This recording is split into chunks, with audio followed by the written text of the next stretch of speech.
Have you ever felt like even if you've achieved so much, you still feel like a fraud? Or like the work that you did wasn't good enough? Like you could have done more, could have done better, or as if you don't deserve it. This mental chatter is bothering, but it's not uncommon. In fact, Natalie Portman, a very well-known actress starring Black Swan, Thor, Star Wars, and so many other amazing movies, quoted that after 12 years of graduation from Harvard University, she's still insecure about her own worthiness. She felt like she had to prove to people that she wasn't just a dumb actress every time she opened her mouth. I know, crazy, right? Despite her Golden Globe, Oscar, and Academy Award, she still felt like an imposter. This is why the phenomenon is called the Imposter Syndrome. And I'm here to remind you that if you ever experience this, or someone around you perhaps, that you are not alone. And with getting to know yourself better, you will know how intelligent, how capable and worthy you are. Hi listeners of PPI Belanda Podcast. My name is Romilda Elizabeth Pontes. I study biology in University of Groningen, currently studying behavioral neuroscience, and I share interest in nutrition, health, sport, and mental health. This is actually my first podcast, and I'm very, very grateful for PPI Belanda for giving me the platform and the chance for me to share my insights and knowledge, because I've always wanted to do that through a podcast. And today we're going to be talking about the imposter syndrome. I realize that so many people are so talented and intelligent, but they just don't own it. Some people might think as if their success was merely a consequence of luck, timing, or connections. Walaupun actually they have very, very amazing talents and intelligence. And the reason I talk about this is because I genuinely want to help people to believe in themselves, to believe that they also have superpowers. Believe it or not, I have experienced this myself, and it was not a pleasant feeling. And I know that it can be bothering. Instead of doing the work, I used to procrastinate to avoid having to be confronted with new possibilities. And not only does that extend the time of when I should be finishing the work, it's also not good for my own mental health. But don't worry, we are going to dive deep into the book that explained about the syndrome. Instead of giving up into the imposter syndrome, I started looking it up, researching about what it actually is and how I can overcome it. Because deep down in me, I actually know that I have a value that I can share to the world. And this book that I recently read, called The Secret Thoughts of Successful Women by Dr. Valerie Young, an imposter syndrome expert, talks about why capable people suffer from the imposter syndrome and how to thrive in spite of it. A little disclaimer, although the title of this book is called The Secret Thoughts of Successful Women, this book doesn't only talk about women, but also men, because men can also experience imposter syndrome. But because of the cultural differences, educational and legal barriers into higher paying occupations until the 1980s, or even now in some places, the writer decides to choose his title, although men can also learn a lot from it. So this is actually very gender neutral. What we're going to be talking about today is what is the imposter syndrome, because if you want to overcome it, you need to know what it actually means. Second, the cause. Third, the symptoms, or what people tend to say or think in their head when they have this phenomenon. And fourth, the most important one, how to overcome it. Nah, sekarang coba kita kenalan dulu sama yang namanya imposter syndrome. Let's get to know it. Very often we hear either verbally or in our own head, what if they found out that I'm not as smart? Can I really do this? Can I really pull it off? Or maybe we started thinking of what other people might be thinking about us. But we also often heard that we live in a perception of ourselves. Take that in. We live in a perception of ourselves. What does that mean? If I think that you think that I'm stupid, then I will think that I'm stupid. If I think that you think that I'm smart, then I think that I'm smart. And I will be confident enough in giving you that presentation in front of you because I feel like I am smart and I know what I'm talking about. Now, this might sound like a cliche, but our internal beliefs really shape our external reality. How you perceive yourself could totally change how you perceive the world around you. Now, what imposter syndrome really is that you have a core negative belief, which is called the crusher. It's a negative belief that we hold about ourselves. It has a feeling of inadequacy or questioning your own worthiness. Sometimes people would develop their patterns to navigate ways not to face this hidden negative belief. For example, some people might have a fear of speaking up. They have a lot of ideas. They just don't want to share it because they don't want to be judged by people. They're scared that if they speak up, people might think they're stupid. But the real reason goes beyond that. It's because you want to avoid your own core belief that you think that you are stupid. Although many times, a colleague of yours might say the exact same thing with your idea, and it's considered brilliant. But because you didn't speak up, you avoid taking the risk of being judged, although in the end, it doesn't matter anyway what other people think. Often as well, people with this syndrome could be a perfectionist. I can't make mistakes, otherwise they'll find out I'm a fraud. This doesn't hold the truth though. We are all entitled to make mistakes once in a while. Extreme avoidance of making mistakes don't open new possibilities. We're supposed to try, learn. If it turns out well, good.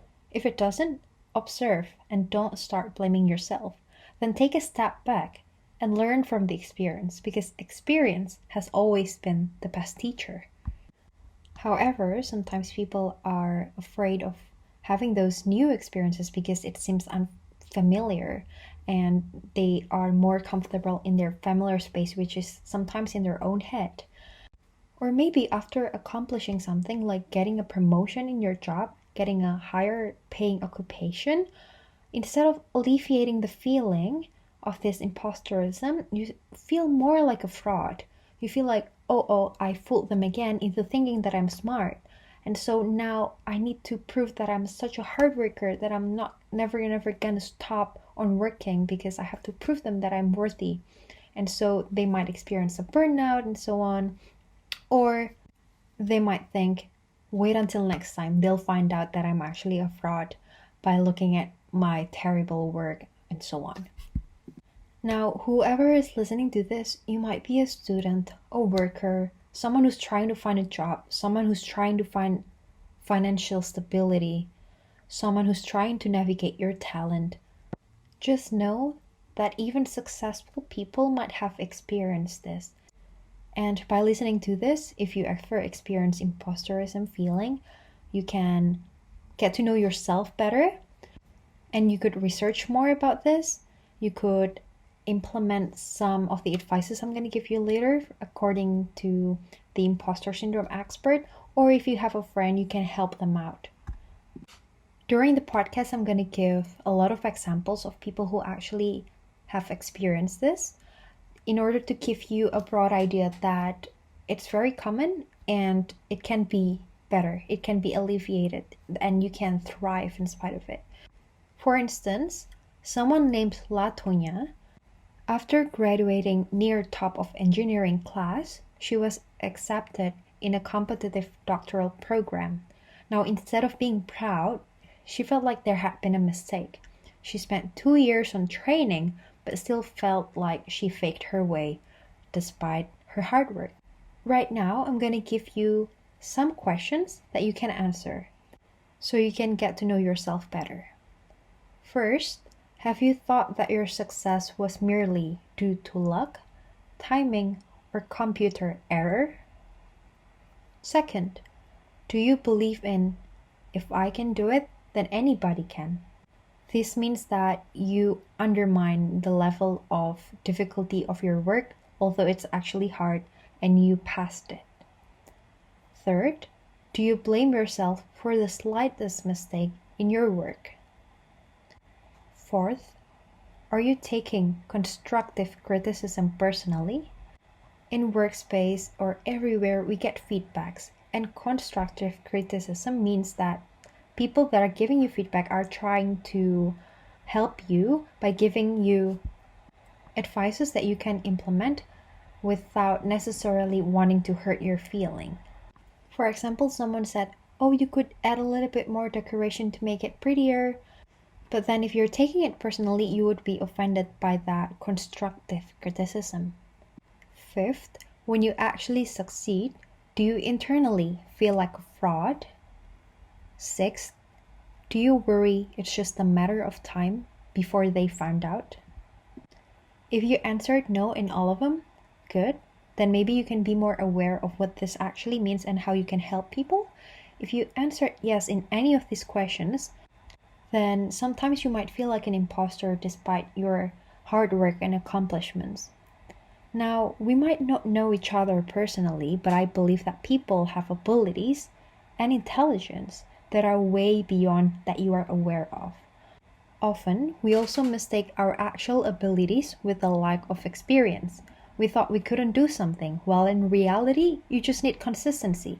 For example, if people are trying to do a 5K run right away, without any preparation, without consistent training, of course they're gonna be shocked with that. And they thought, oh, I couldn't run. Well, in reality, you only need to gradually increase the time of your run, starting from a 1K run, continuing to 2K run, until you finally reach your goal, which is the 5K run. So now that we know what imposter syndrome actually is and what are the forms and shapes and how it comes in people, let's move on to part 2, which are the sources and the causes on why people might feel this way. According to Dr. Valerie Young, there are 7 perfectly good reasons why people might experience this. First one is that you were raised by humans. Now we know that the condition of how you are raised for each of us is different.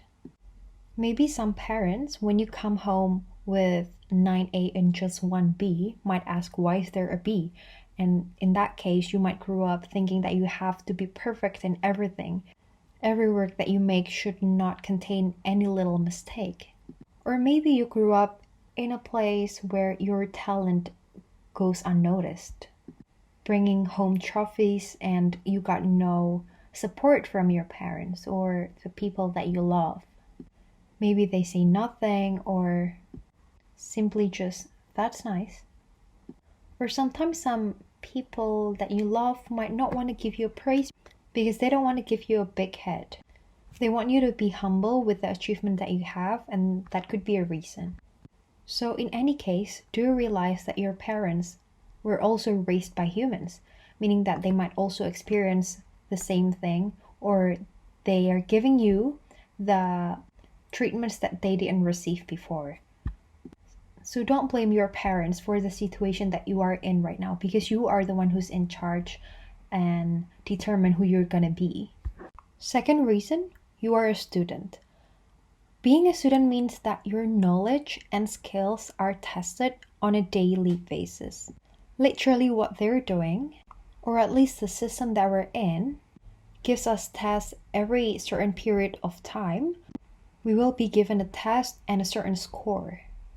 There is absolutely nothing wrong with that. It's just that we also need to realize that even according to the book called 7 Kinds of Smart, Identifying and Developing Your Multiple Intelligence by Thomas Armstrong, there are different ways of being smart, and book smart is just one of them. Some people might identify their scores with themselves. They think that if they get a 7, that their intelligence is at the level of 7. But in reality, intelligence is very, very hard to measure. And there are even 7 kinds of intelligence. And the score that you get doesn't always resemble how smart you are. Now, here I'm not encouraging people not to care about their grades. I still want you guys to try your best and learn and to ask questions to the teachers if you don't understand something, but still don't identify your scores with yourself. Because you definitely are way more than your scores, and you have value to bring to the world, and the world needs your skills and talents that you can share. Eventually, that is what's important, how well you can give back to people around you. Now, this one was the hardest pill for me to swallow. When you're a student, There are a lot of new information that you're receiving every day. And when I don't know something, I would blame myself for it. While in reality, as a student, you're there to learn. You're supposed to feel stupid. But this doesn't neglect the fact that you're very, very intelligent. You're actually incredibly intelligent. It's just that you're putting a standard to know everything right away, and that's just not possible.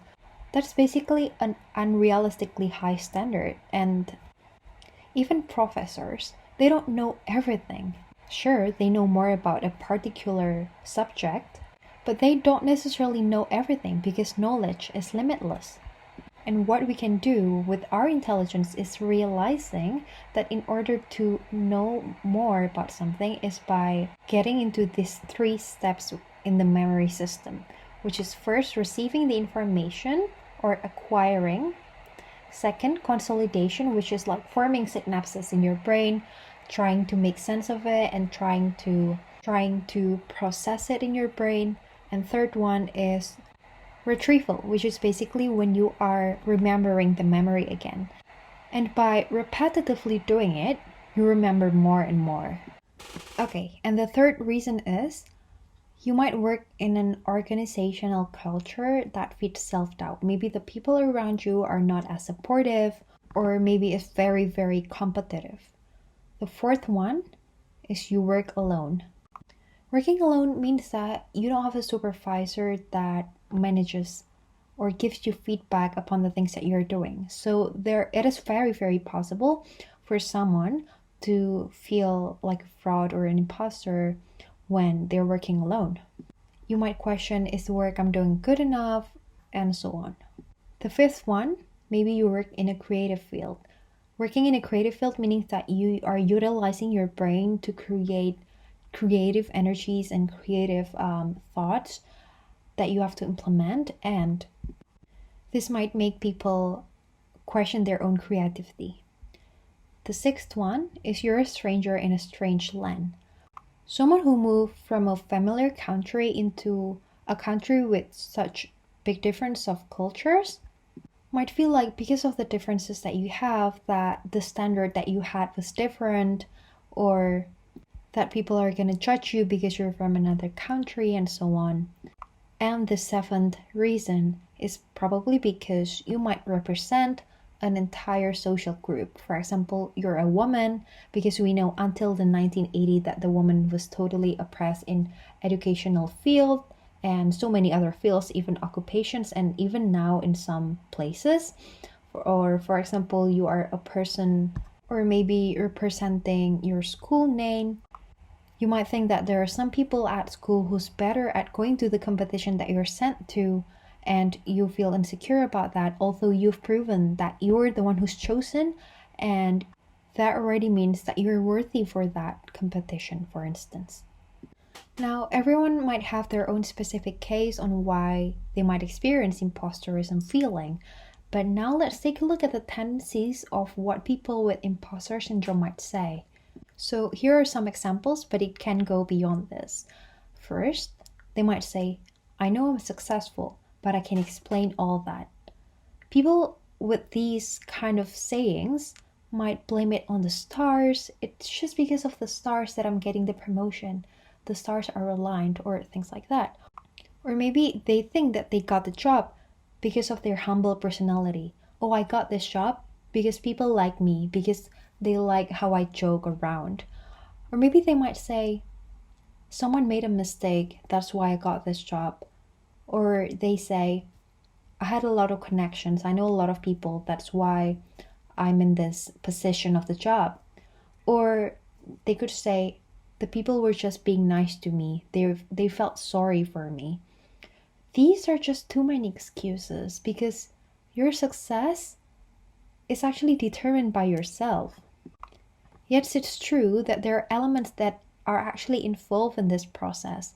You need luck, you do need timing, you need connections, but that doesn't mean that you're incompetent because you're getting those things.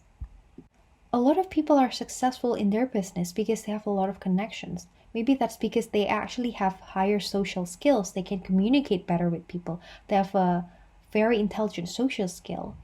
but that doesn't mean that it's the one thing to blame.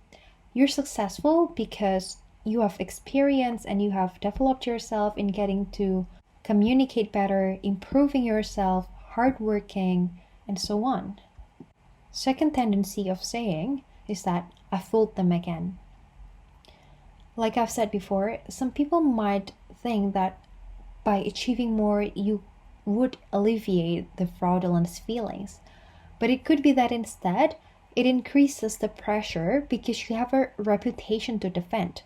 You think that because now people have seen you as competent while you think that you're incompetent, you will think, now they'll expect me to be good every time. And I had no idea how I did it the first time. How did I pull it off? I didn't even know. These kind of tendencies is basically people not realizing their own competency. And the third tendency is that they're going to say, wait until next time. Wait until next time. One false move and I'm out. People are going to think that I'm actually that incompetent person who I've always think that I am. Every time after a success, it would typically be followed by a skeptical relief instead of a joy. For example, if you passed a difficult exam, you might blame it, oh, it's maybe the computer error. Although you spent hours on studying and trying to understand the material, for instance. Now, to get an idea on how common this phenomenon is, let's get to know people who actually experienced this and what they said. Meryl Streep, one of the most Academy Award nominated actress in history, gets cold feet at the beginning of every new project. She would tell a reporter, you think, why would anyone want to see me again in a movie? And I don't know how to act anyway, so why am I doing this? Emma Watson, actress from Harry Potter, The Perks of Being a Wallflower, and so many other amazing movies, said, in her beautiful accent, it's something I've really wrestled with. I've gone back and quizzed my parents. When I was younger, I just did it. I just acted. It was just there. It was just something I did. Now when I receive recognition for my acting, I feel incredibly uncomfortable. I tend to turn in on myself and I feel like an imposter. Lady Gaga confessed, I still sometimes feel like a loser kid in high school, and I just have to pick myself up and tell myself that I'm a superstar every morning so that I can get through this day and be for my fans for what they need me to be. There are countless many amazing people who feel this way, and again, I'm trying to remind you that you're not alone. Now finally, the fourth part, the thing we've been waiting for. What are the steps that you can use to overcome the imposter syndrome? Now, I will quote this right away from the impostersyndrome.com, also given by Dr. Valerie Young. Here, she's giving 10 steps so that people will stop thinking like they're an imposter, because they're not. Sometimes, after listening to these 10 steps, some people might still wonder, this was great, but do you have any other solutions? My suggestion would be to try these 10 steps first, because these advices need to be implemented so that we can feel better about ourselves. The first one is break the silence. Shame keeps a lot of people from fessing up about their fraudulent feelings. Knowing there's a name for these feelings and that you are not alone can be tremendously freeing. Now that you know that there's a specific name and that a lot of people experience this, you can finally not identify what's in your head with yourself, because who you are is that intelligent and capable person. The second one is separate feelings from fact. There are times that you will feel stupid. It happens to everyone from time to time. Realize that just because you may feel stupid doesn't mean that you are. It's just not the fact. Allow those feelings to go and start realizing the fact that you are that incredible person. Number 3, recognize when you should feel fraudulent. A sense of belonging fosters confidence. If you're the only or one of a few people in a meeting, classroom, field, or workplace who look or sound like you are much older or younger, then it's only natural you would sometimes feel like you don't totally fit in. Plus, if you're the first woman, a person with a disability, or other differences, For instance, being the first woman astronaut, there's that added pressure to represent your entire group. Instead of taking your self-doubt as a sign of your ineptness, recognize that it might be a normal response being on the receiving end of social stereotypes about competence and intelligence. Realize if the environment is conditioned so that you might feel like you're gonna be cornered. Realize that it's just a feeling and it doesn't mean that you are the one who's less competent. Number 4, accentuate the positive. The good news is being a perfectionist means you care deeply about the quality of your work. The key is to continue to strive for excellence when it matters most, but don't persevere over routine tasks and forgive yourself when the inevitable mistake happens. Number 5, develop a healthy response to failure and mistake making. Henry Ford once said, "Failure is only the opportunity to begin again more intelligently." Instead of beating yourself up for falling short, do what players on the losing sports team do and glean the learning value from the loss and move on, reminding yourself, "I'll get them next time." Number 6, write the rules. There has been rules that we make in our own head that are just not to be implemented anymore. If you've been operating under misguided rules like, "I should always know the answer," or "never ask for help," start asserting your rights. Recognize that you have just as much right as the next person to be wrong, have a day off, or ask for assistance, or ask for a raise in your salary.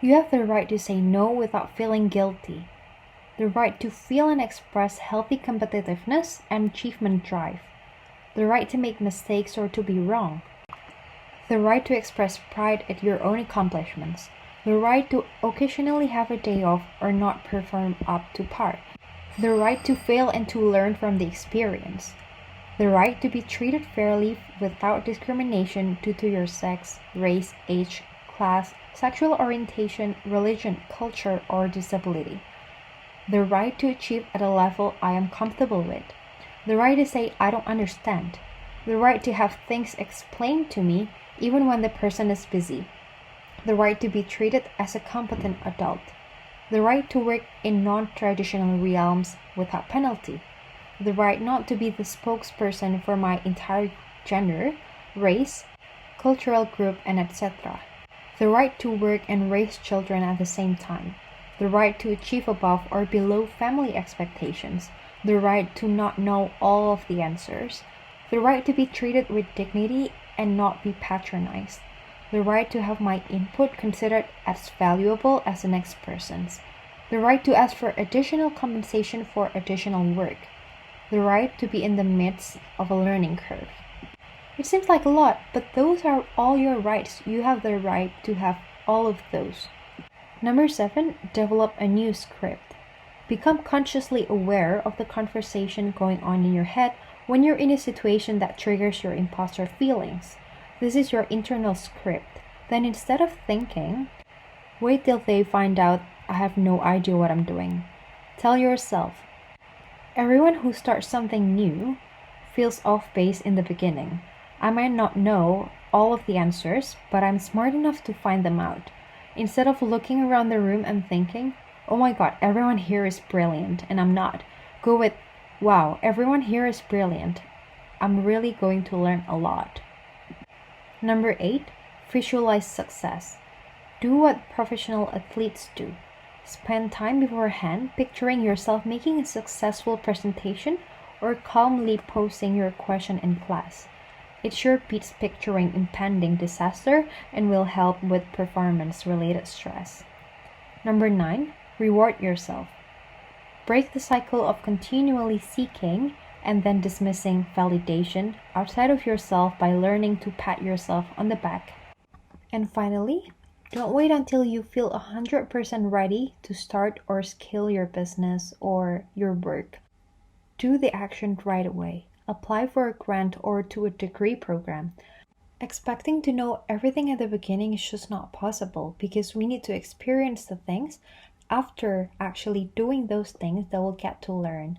And by doing, Either we do well or make mistakes and learn from it and become a better person, getting to know things one step at a time.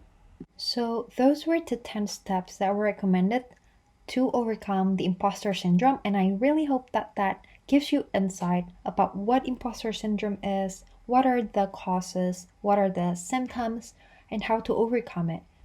I highly suggest reading the book and getting to know yourself better every single day. I also very much recommend applying the advices. I'm happy to be able to share my knowledge with you guys and also share a little bit of my experience. I hope that this can help yourself or anyone around you that might experience this. Thank you so much for listening. Very happy to share, and if you would like to share, then you can do that to your friends so that you can maybe help the people around you to become aware, to be more supportive towards the people around them so that they can build their confidence and get to know more one step at a time. Romilda Pontes signing off from the first podcast of PPI Belanda. See you in the next podcast.